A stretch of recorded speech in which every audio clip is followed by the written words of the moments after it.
90s kids. இந்த வார்த்தையே ஒரு எமோஷன் தான். நம்ம சின்ன வயசுல காசு கொடுத்து ஸ்நாக்ஸ் வாங்கினதை விட காட்டிலையும் தோட்டத்திலையும் பறிச்சு சாப்பிட்டது தான் அதிகம். இயற்கை அன்னை நமக்காக கொடுத்த வரப்பிரசாதங்கள். இதோ அந்த 20 வகையான லிஸ்ட். அவிஞ்சி பழம் கிடைக்கியதே அரிது, ஆனா ருசி அற்புதம். நுணா பழம், இதுல இருக்கிற மருத்துவ குணம் வேற லெவல். சூரபழம், முள்ளு குத்துனாலும் பரவாயில்லன்னு தேடி தேடி பறிப்போமே. கலாக்காய், அந்த சிவப்பான காயோட புளிப்பு இருக்கே அப்பப்பா. கலாப்பழம், அதுவே கருப்பா பழுத்தா தேன் மாதிரி இனிக்கும்.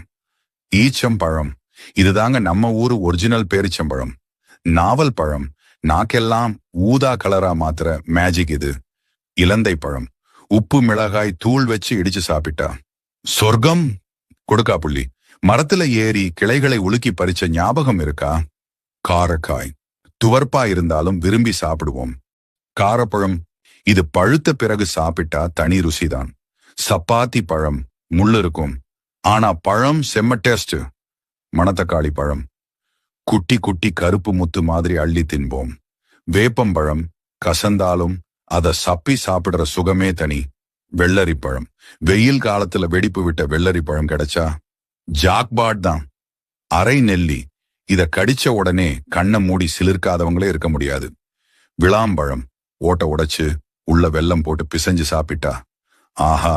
முந்திரி பழம், சாறு வழிய வழிய சட்டையெல்லாம் கரையாகி சாப்பிடுவோமே. பனம்பழம், சுட்டு சாப்பிடுற அந்த பனம்பழத்தோட வாசனை வேற ரகம். புளியம்பழம், ஸ்கூல் விட்டு வரும்போது கல்லெறிஞ்சு பறிச்ச அந்த புளிப்பு இனிப்பு. இதுல நீங்க அதிகமா மிஸ் பண்றது எது? கமெண்ட்ல சொல்லுங்க.